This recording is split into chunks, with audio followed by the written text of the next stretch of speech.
আসসালামু আলাইকুম। Welcome back to Karishma's kitchen. বাংলাদেশের মানুষের যদি পছন্দের খাবারের তালিকা করা হয় তাহলে তার অন্যতম একটি জায়গা দখল করে থাকবে হাঁসের মাংস ভুনা।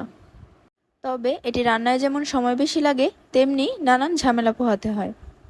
তাই আজকে আমি খুব সহজে এবং অল্প সময়ে হাঁসের মাংস রান্না করে দেখিয়েছি। অবশ্যই ভিডিও শেষ পর্যন্ত দেখবেন। তো চলুন কথা আর বেশি না বাড়িয়ে শুরু করা যাক আমাদের আজকের রেসিপি হাঁসের মাংস ভুনা। আজকে আমি খুব সহজ এবং ঝামেলাবিহীনভাবে হাঁসের মাংস রান্না করেছি। তাই একটি কড়াইতে সামান্য তেল দিয়ে তার ভেতরে ধুয়ে রাখা হাঁসের মাংসগুলো নিয়ে নিয়েছি।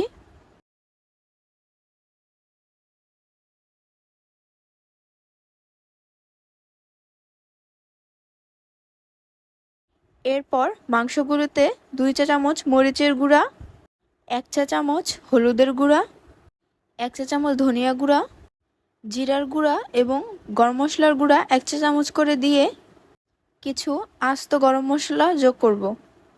এরপর আদা রসুনের পেস্ট দিয়েছি প্রায় 3 চা চামচের মতো। এরপর পরিমাণ মতো লবণ দিয়ে হাত দিয়ে মেখে সুন্দরভাবে মশলার সাথে মাংসগুলোকে মিশিয়ে নিয়েছি।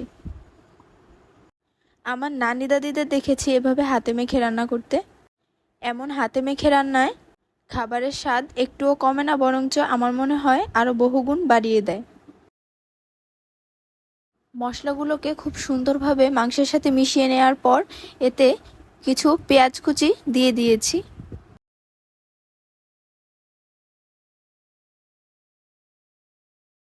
এরপর কুচি করা পেঁয়াজগুলোকেও সুন্দরভাবে মাংস এবং মশলার সাথে মিশিয়ে নেব।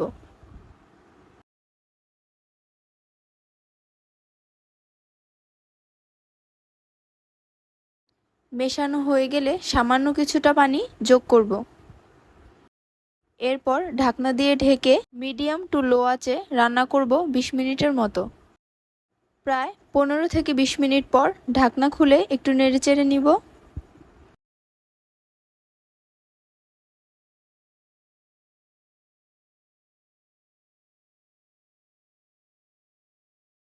এই পর্যায়ে মাংসের পানিটা কিন্তু সম্পূর্ণরূপে শুকিয়ে যায়নি, তাই ঢেকে মিডিয়াম আঁচে রান্না করব আরও 5 মিনিটের মতো। 5 মিনিট পর ঢাকনা খুলে একটু নেড়েচেড়ে নিব।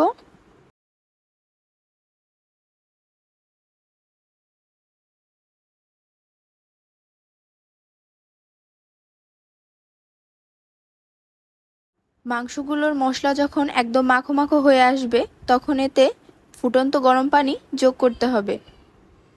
এখানে বেশ অনেকখানি পানি যোগ করতে হবে, কারণ এই পানিতে রান্না হয়েই মাংসগুলো নরম হবে। আর অবশ্যই গরম পানি দেওয়ার চেষ্টা করবেন, কারণ গরম পানিতে খাবারের স্বাদ দ্বিগুণ বেড়ে যায়। চুলার জাল হাইতে রেখে মাংসগুলোকে নেড়েচেড়ে নিব। 1 মিনিট পর চুলার জাল মিডিয়ামে রেখে ঢাকনা দিয়ে ঢেকে দিব 45 মিনিটের জন্য। মিডিয়াম আঁচে রেখে আমি প্রায় 30 থেকে 45 মিনিট রান্না করে নিয়েছি। মাংসের পানিটাও যেমন শুকিয়ে গেছে তেমন মাংসগুলোও একদম নরম হয়ে এসেছে।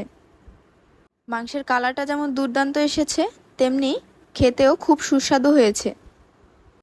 আমি ভুনা খিচুড়ির সাথে পরিবেশন করেছিলাম। আপনারা চাইলে গরম গরম ভাত, পোলাও, এমনকি চাল বা আটার রুটি পরোটার সাথেও পরিবেশন করতে পারেন। এতটুকু গ্যারান্টি দিতে পারি, এই হাঁসের মাংস টেস্ট করে কেউ এটা বিশ্বাস করবে না যে আপনি এত সহজে হাঁসের মাংস রান্না করতে পারেন।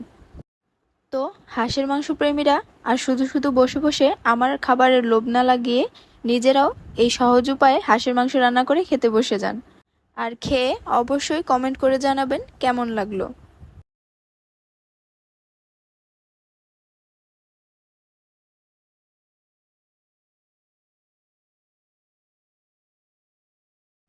এমনই সব মজাদার খাবারের ভিডিও পেতে আমাকে অবশ্যই লাইক, কমেন্ট এবং ফলো দিয়ে পাশে থাকবেন। ধন্যবাদ।